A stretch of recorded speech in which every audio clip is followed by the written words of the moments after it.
할렐루야. 우리 사랑과 긍휼이 풍성하신 하나님의 은혜가 이 자리에 함께한 모든 이들 가운데 가득 임하기를 간절히 원합니다. 우리는 지난 시간부터 사도행전 4장을 함께 살펴보는데요. 사도행전 4장을 통해서 우리는 불신앙의 비극에 관하여서 함께 살펴보았습니다. 특별히 불신앙의 비극의 모습을 보면서 나단 선지자가 다윗 왕에게 이야기했던 것처럼 우리 안에도 불신앙의 모습이 있는 것은 아닌지 돌아볼 수 있는 그러한 시간들을 가졌습니다. 지난 시간에 이어서 오늘은 사도행전 4장을 통하여 불신앙의 특징에 관하여 함께 살펴보고자 합니다. 지난주에도 함께 이야기 나눴듯이 그 누구를 향한 이야기가 아니라 바로 나를 향한 말씀으로 받아들이며 특별히 내 안에 있는 들보가 드러나고 뽑히는 은혜의 시간 되기를 주님의 이름으로 간절히 원합니다. 여러분들께 질문 하나 드리겠습니다. 도대체 사람들은 왜 복음을 거부하는 것일까요? 사실 이 불신앙은 결코 새삼스러운 일이 아니죠. 우리가 지난 시간에도 확인했듯이 복음을 거부하는 일들은 하루 이틀 만의 일이 아니었습니다. 그리고 이는 분명히 예수님께서도 말씀하셨던 것입니다. 그렇기 때문에 2024년도에 복음이 거부된다고 한들 단지 이 시대만의 문제다라고 생각해서는 안 된다라고 하는 거예요. 우리는 1세기 시절에 그 불신자들의 모습을 바라보면서 함께 또 분명히 확인해 볼 부분이 있습니다. 불신자들의 특징 가운데 하나는 바로 공통점이 없다라고 하는 사실입니다. 이 공통점의 특징에 대해서 이야기를 할 것 같은데 공통점이 없다라고 하는 것은 무엇을 의미할까요? 오늘 본문 1절 우리 다시 한번 더 읽어보겠습니다. 우리 오늘 본문 1절입니다. 함께 읽습니다. 시작. 사도들이 백성에게 말할 때에 제사장들과 성전 맡은 자와 사두개인들이 이르러, 여기에는 지금 사람들이 나와요. 어떤 사람들이 나오냐면요, 제사장들과 성전 맡은 자와 사두개인들이 나옵니다. 그런데 여러분, 여기서 끝이 아니에요. 또 사람들의 또 대상들이 또 반복되어 나타나는 거는요, 오늘 우리가 함께 읽은 5절, 6절에서도 동일하게 또 나타나는데요. 5절, 6절 다시 한 번 더 읽습니다. 시작. 이튿날 관리들과 장로들과 서기관들이 예루살렘에 모였는데 대제사장 안나스와 가야바와 요한과 알렉산더와 및 대제사장의 문중이 다 참여하여, 여기에는 지금 누가 나오냐면요, 관리들과 장로들과 서기관들 그리고 대제사장들이 나옵니다. 이렇게 나온 사람들의 면면을 보면 우리가 확인할 수 있는 것은 공통점이 없다라는 사실을 확인할 수 있어요. 실제로 이들은요, 적대하는 관계에 있었던 사람들이었습니다. 대표적으로 그 당시에 사두개인들과 장로와 서기관들의 반목은 특별히 심했다라고 이야기합니다. 또한 제사장들은요, 날마다 성전에서 자기 직무를 수행하는 그러한 평범한 제사장들이었습니다. 그들은 여러 반열로 나뉘었고요. 반열별대로 6개월씩 한 번 돌아올 때마다 일주일 동안 성전에서 직무를 수행했던 사람들이었어요. 특별히 성전 맡은 자 가운데에서 이 성전 맡은 자들은 레위 족속으로서, 이들은 레위 족속 중에서도 성전 내 질서를 유지하는 경찰 역할을 감당하던 그러한 무리의 우두머리였습니다. 그들은 유력한 제사장 가문에 속한 인물로서 대제사장의 버금가는 권위를 갖고 있었던 사람들이었어요. 또한 우리가 또 주목해야 될 사람들은 또 사두개인들입니다. 사두개인, 성경에 많이 나와요. 사두개인들도요, 일종의 제사장 귀족이라고 할 수 있습니다. 그들은 근본적으로는 정치인으로서 직위와 정부, 질서, 유대와 다른 나라의 관계에 더욱더 관심을 두었습니다. 그들은 책량과 또 음모에 능한 사람들이었어요. 그래서 실제로 그들은요, 정치적으로 행사하는 것이 이익이 될 때만 종교에 관심 가졌습니다. 여기에 말하는 종교는 유대교에 대한 이야기를 하는 거죠. 그들은 개인적으로는 종교에 아무런 관심이 없었습니다. 그렇기 때문에 본질적으로는 굉장히 냉담한 사람들이었다라고 이야기할 수 있어요. 특별히 이 사두개인들은요, 이 위대한 성경 교사들과 조상들이 발전시켜온 구약의 그 율법들을 믿지 않았고요, 오직 모세 오경인 그 토라에 쓰여져 있는 율법만을 인정했던 사람들이었습니다. 이들은 몸의 부활에 관한 가르침을 전부 거부했고, 또 사람이 장차 받을 상급이나 형벌이 있다라는 것들도 가르치지 않았습니다. 그들은 사람이 죽으면 그것으로 끝이라고 여겼어요. 그렇기 때문에 그들은 천사도 믿지 않았고 영도 믿지 않았습니다. 이 세상을 초월하는 그런 세계가 있다라고 하는 것도 믿지 않았어요. 영적인 영역 자체를 믿지 않은 사람들이 바로 사두개인입니다. 지금으로 말하면 유물론자들이 바로 이런 사람들이라고 이야기할 수 있을 것 같아요. 이 6절에 지금 우리가 함께 보았던 6절에 보면 대표적인 사두개인의 이름이 나옵니다. 누가 나오냐면 바로 가야바예요. 가야바. 이 가야바는요, 당시 대제사장으로서 사내들인 공의회에 관장하는 그러한 역할을 맡았습니다. 이 가야바의 장인이 누구냐면 안나스예요. 6절에 나오는 안나스인데요. 이 안나스도 대제사장이었으나 그 당시에 로마의 손에서 퇴출당했다고 합니다. 그러나 유대인들은 그를 여전히 대제사장으로 여기고 있고, 이 가야바 안나스는 사이가 좋았을까요, 나빴을까요? 사이가 좋았어요. 굉장히 좋은 관계를 유지하고 있었습니다. 또한 6절에 또 다른 이름이 나와요. 요한과 알렉산더가 나오죠. 이들이 어떻다라는 것을 우리가 좀 찾아볼 수는 없습니다. 그런데 이름이 나오진 않지만 우리가 또 6절에서 시선이 머무를 수 있는 그런 단어가 나오는데, 대제사장의 문중이라고 하는 거예요. 대제사장의 문중이라고 하는 것은 바로 가족과 친지를 일컫는 표현이죠. 즉 족벌주의가 가득한 모습이 바로 사두개인 대제사장의 모습이었습니다. 복음을 거부한 자들의 모습, 그 자들의 모습을 보면 5절에서도 살펴볼 수 있는데, 5절에 서기관들이 나와요. 서기관들은 그 당시 율법학자로서 구전 율법과 조상들의 가르침에 정통한 전문가들이었습니다. 서기관들은 사두개파 사람들과는 달리 바리새파에 들어가 있었어요. 앞서 이야기한 사두개인들이 아니라 바리새파 사람들이었습니다. 그들은 부활과 천사와 그다음에 심판과 상급과 형벌을 모두 믿었어요. 그들은 사두개파와는 완전 반대편에 있었던 사람들이었습니다. 그런데 베드로와 요한을 탄압하는 일에는 어떻게 합니까? 반대에 있던 이들이 지금 하나가 되고 있어요. 전혀 같이 있지 않았던 이들이 하나가 되는 그러한 일들이 있었습니다. 그런데 여러분, 이렇게 비슷하게 전혀 같이 있지 않았던 이들이 하나가 되는 일, 비슷한 일이 이전에도 일어났습니다. 언제 일어났냐면요, 말씀 찾아봅니다. 누가복음 23장 12절인데요. 함께 읽습니다. 시작. 헤롯과 빌라도가 전에는 원수였으나 당일에 서로 친구가 되니라. 헤롯과 지금 빌라도가 서로 미워하는 사이에 있었는데, 예수님의 논쟁점으로 떠오르자 그들은 즉시 친구가 되어서 예수님을 탄압하는 일에 앞장섰다고 지금 성경은 이야기합니다. 사도 바울도요, 이와 비슷한 일을 겪은 적이 있습니다. 사도 바울이 고린도 교회에다가 편지를 쓰면서 이러한 이야기를 건넸어요. 고린도전서 1장 22절인데요. 함께 읽습니다. 유대인은 표적을 구하고 헬라인은 지혜를 찾으나. 여기에 지금 누가 나오냐면 유대인과 헬라인이 나옵니다. 유대인과 헬라인 굉장히 상반되는 사람들이었습니다. 유대인들은요, 실제적이고 또 역사적이고 사실적인 사고방식을 가지고 있던 사람들이었어요. 그런데 헬라인들, 우리가 쉽게 얘기하면 그리스인들이라고 이야기할 수 있는데요, 이 헬라인들은 관념을 중요하고 또 철학을 중요시하고 또 어떻게 보면은 그런 사유하는 것을 굉장히 즐겨했습니다. 그래서 헬라인들은 무지한 유대인들을 무시했어요. 그리고 반대로 유대인들은 또 헬라인을 개 정도로 여겼습니다. 이처럼 헬라인과 유대인들은 하나가 될 수 없는 그러한 사람들이었습니다. 그런데 이렇게 하나가 될 수 없는 이들이 하나가 되었어요. 무엇 때문에 하나가 되었냐면 바로 복음을 거부하는 일로 하나가 된 것입니다. 우리가 여기서 확인할 수 있는 부분이 있습니다. 하나가 된다라고 해서 모든 것이 다 좋은 것이 아니라고 하는 거예요. 우리는 어느덧 하나가 되는 일을 굉장히 높은 가치로 여기며 살고 있습니다. 물론 서로 다른 사람들이 하나가 되는 일, 무척이나 어려운 일이기도 하고요, 불가능한 일 가운데 하나입니다. 더군다나 하나가 될 수 없는 그러한 역사적인 사건들이 있다면, 뭔가 나에게 원한들이 있다면 더욱더 하나 되기는 어렵습니다. 그렇기 때문에 하나 되는 일을 굉장히 높은 가치로 여깁니다. 그런데 문제는요, 이 하나가 되는 일을 높은 가치로만 여기다 보니 하나가 되는 과정, 그리고 하나가 되었을 때의 목표 신경 쓰지 않을 때가 너무나도 많다라고 하는 거예요. 역사적으로 살펴보면요, 사람들이 하나가 되었던 그런 큰 가치, 의외로 독재주의나 공산주의의 모습들이 많습니다. 그리고 하나가 되어서 얼마나 끔찍한 일을 벌였는지 우리가 언급하지 않아도 우리는 충분히 알 수 있습니다. 결국 우리에게 중요한 것은 하나됨이 아니라고 하는 사실이라는 것입니다. 우리가 살펴보고 있는 성경 속에도 이들은 결코 하나가 될 수 없는 사람들이었습니다. 그러나 이들은 복음을 거부하는 일에 하나가 되었어요. 즉 예수 그리스도를 거부하는 것에 하나가 된 것입니다. 이처럼 불신앙은요, 다양한 사람들을 연합시키기도 합니다. 왜 그럴까요?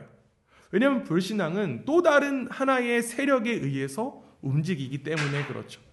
그렇기 때문에 우리는 하나됨이라고 하는 우상숭배에서 벗어날 수 있어야만 합니다. 여러분, 우리를 하나 되게 하시는 분은 오직 예수 그리스도밖에 없는 줄 믿습니다. 사도 바울은 우리 가운데 이렇게 이야기해요. 갈라디아서 3장 28절입니다. 함께 했습니다. 시작. 너희는 유대인이나 헬라인이나 종이나 자유인이나 남자나 여자나 다 그리스도 예수 안에서 하나이니라. 아멘. 앞서 이야기한 유대인이나 헬라인이 하나가 될 수 있는 이유, 바로 그리스도 예수 안에 있기 때문에 가능한 것입니다. 종이나 자유인이나 남자나 여자나 하나가 될 수 있는 이유도 마찬가지로 그리스도 안에, 예수 안에서 가능한 거예요. 우리를 하나 되게 하시는 분은 오직 예수 그리스도밖에 없는 줄 믿습니다.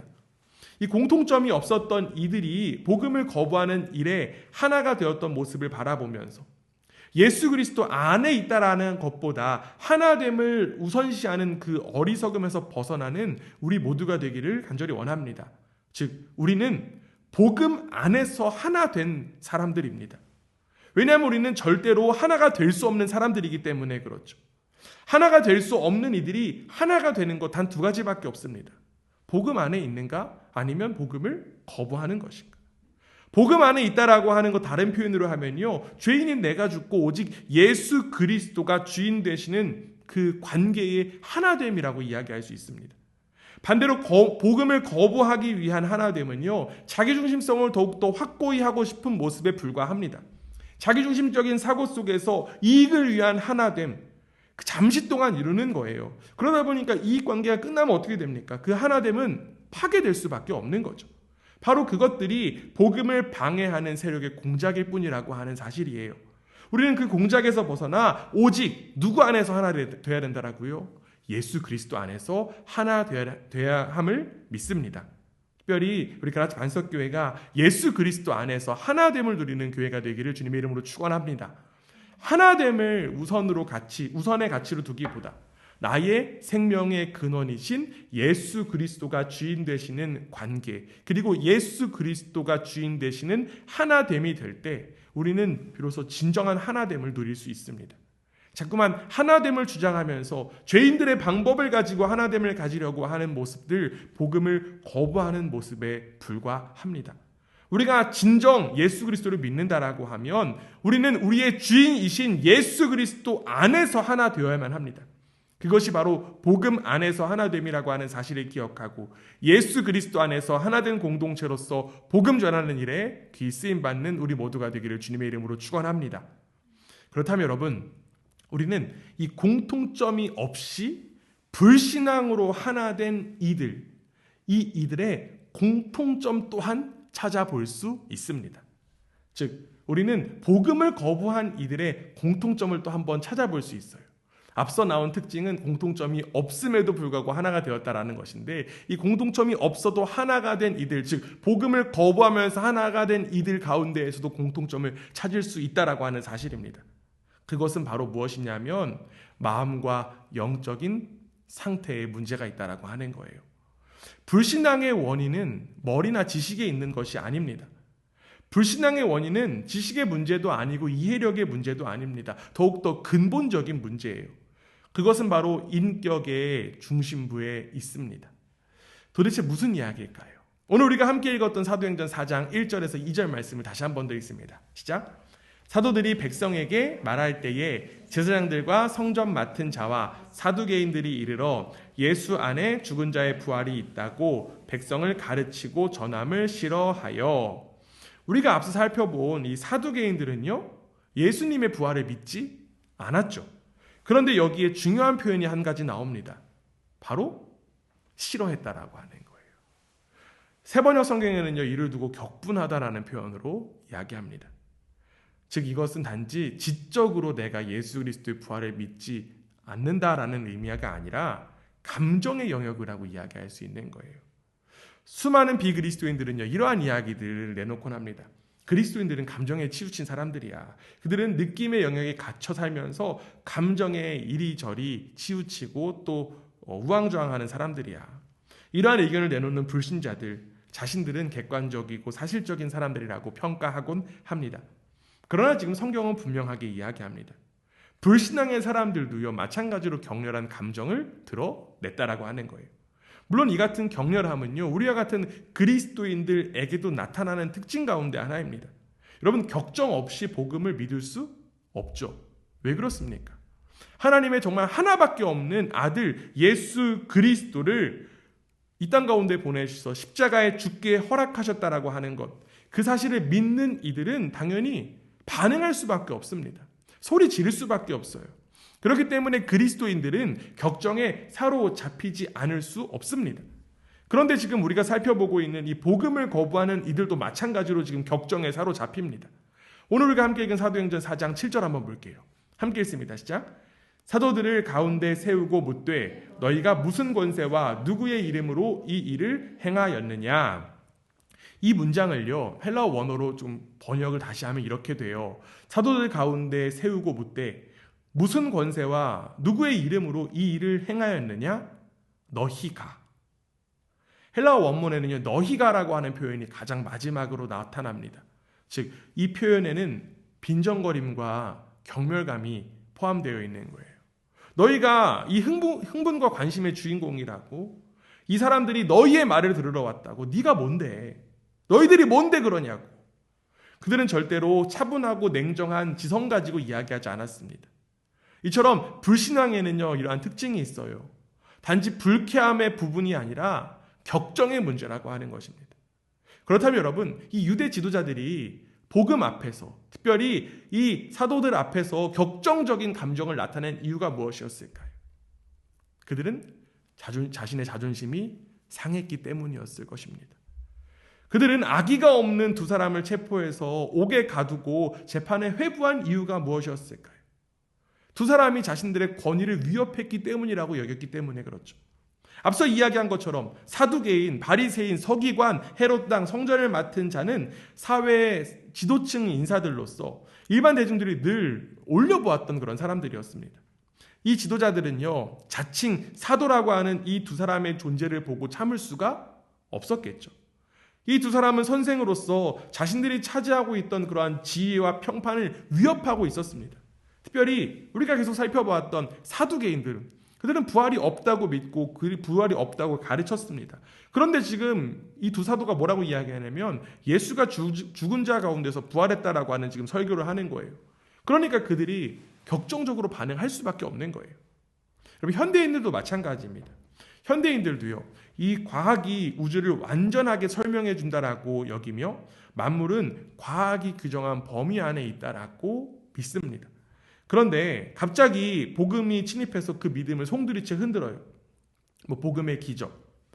그 기적 가운데 어떤 것들이 있냐면 동정녀의 탄생, 그리고 두 본질을 몸에 지닌 그러한 인간의 존재, 능력에 나타난 부활, 승천, 성령 이런 이야기합니다.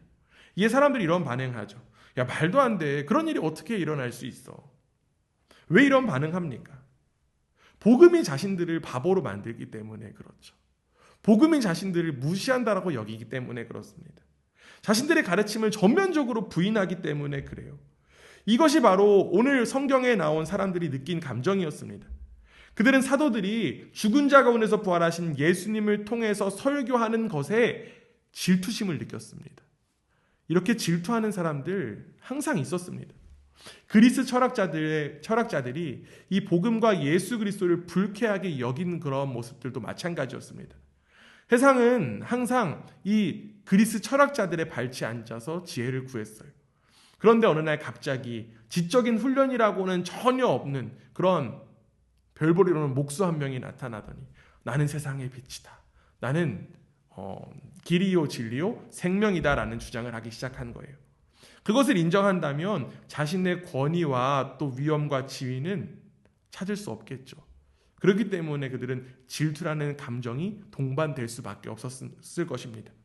그런데 여러분, 이는요 기독교 역사 속에서도 마찬가지로 일어나는 일 가운데 하나예요.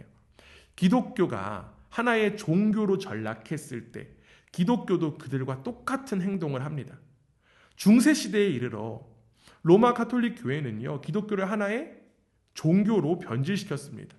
그리고 그 결과 마틴 루터와 같은 사람들이 등장하게 되었죠. 그런데 어떤 반응이 일어납니까? 이 자가 도대체 뭔데 15세기나 계속되는 이 가르침에 반항하는 것인가? 종교개혁을 공격하며 침묵시키고자 했습니다. 이처럼 종교 지도자들은 번갈아가면서 같은 짓들을 자행했어요. 로마 카톨릭은 유럽에서 개신교를 종식시키려고 했고 초기 영국 성공회도 종식시키려고 했습니다.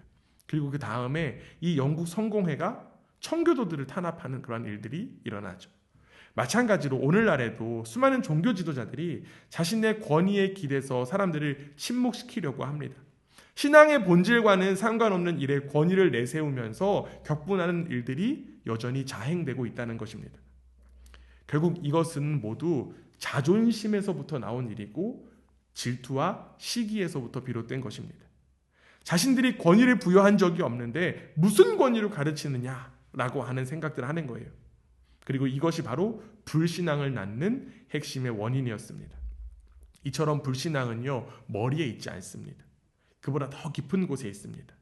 바로 자존심으로부터 비롯되는 거예요. 그런데 여러분, 그 자존심이 과연 올바른 자존심일까요? 여러분, 우리가 진정으로 지켜야 될 자존심이 무엇일까요? 우리가 지켜야 할 것 오직 예수 그리스도의 생명밖에 없는 줄 믿습니다. 개인의 자존심이나 무리의 자존심이 중요한 것이 아닙니다. 우리가 관심 가지고 더욱더 지키는 것 바로 예수 그리스도라고 하는 자부심인 줄 믿습니다. 그러나 안타깝게도 이러한 자존심의 부분을 오해하며 복음을 거부하는 자들의 행보와 동일한 그러한 행보를 보이는 모습들이 있습니다. 여러분, 목사님들 사이에 이러한 이야기들이 있어요. 야, 목사가 돈이 없지 자존심이 없냐? 비굴한 삶을 살지 말자라는 그러한 의미에서 나온 말이지만 이 말을 잘못 오해하면요, 목사로서의 권위를 잃지 말아야 한다라고 해석하기도 합니다. 겉으로는 하나님을 향한 자존심이 상하는 일이라고 표현하지만 사실은 내 자존심일 때가 참 많습니다. 과연 내 자존심이 무엇 중요할까요? 혹시라도 여전히 내 자존심은 여전히 죽지 않은 채로 그것이 바로 내 자존심이 죄인으로서의 자존심인 것은 아닐까요? 우리는 자신들의 자존심이 상처받자 격분한 이 종교 지도자들의 모습이 혹여나 우리의 모습은 아닌지를 돌아볼 수 있어야만 합니다. 아마도 그들은 겉으로 하나님을 향한 자존심이라고 이야기했을 것입니다. 그러나 사실상 그들은 자기 자신의 자존심이 상했던 것뿐일 것이고 그에 따른 분노와 질투가 일어났던 것입니다. 여러분, 사도 바울은 이러한 고백합니다. 빌립보서 3장 7절에서 8절 말씀입니다. 함께 읽습니다. 시작. 그러나 무엇이든지 내게 유익하던 것을 내가 위하여 다 해로 여길 뿐더러 또한 모든 것을 해로 여김은 내 주 그리스도 예수를 아는 지식이 가장 고상하기 때문이라. 내가 그를 위하여 모든 것을 잃어버리고 배설물로 여김은 그리스도를 얻고. 지금 바울은요, 이전에 자신에게 유익했던 모든 것을 예수 그리스도 안에서 배설물로 여긴다라고 고백합니다. 가장 중요한 것 바로 예수 그리스도의 생명을 얻었기 때문에 그렇습니다. 이 사도 바울의 이야기처럼 여전히 내가 붙잡고 있는 것, 나에게 배설물은 아닐까요? 우리에게 가장 중요한 것 바로 예수 그리스도밖에 없음에도 불구하고 여전히 남아있는 그 죄인의 정체성을 가지고 자존심 상해하는 일들이 벌어지고 있다면 그것이야말로 복음을 거부하는 이들의 모습에 불과하다라고 이야기할 수 있습니다. 복음이라고 하는 본질에 더욱더 관심을 쏟는 우리 모두가 되기를 주님의 이름으로 간절히 원합니다. 복음에 관심 쏟는다라고 하는 것, 바로 이미 내 안에 거하신 예수 그리스도의 생명에 더욱더 관심을 쏟는 것입니다. 자격되지 않는 이 죄인의 모습에 관심을 갖기보다 나의 주인이신 예수 그리스도의 삶, 예수 그리스도의 모습, 예수 그리스도의 말씀에 더욱더 관심 가져야만 합니다. 그것이 바로 복음으로 영원한 생명을 얻는 자의 모습이기 때문입니다. 오늘 우리가 살펴본 이 복음을 거부한 자들의 특징을 기억하며 나에게도 이와 비슷한 모습이 있지는 않은지를 돌아보는 우리 모두가 되기를 간절히 원합니다. 사랑하는 여러분, 나에게 필요한 것은 나를 살리기 위해서 죽으시고 부활하신 예수 그리스도밖에 없음을 기억하시기를 부탁드립니다. 예수 그리스도 안에서 하나 된 우리 교회가 이 베드로와 요한처럼 복음을 전하는 일에 귀 쓰임 받게 되기를 주님의 이름으로 축원합니다. 아멘.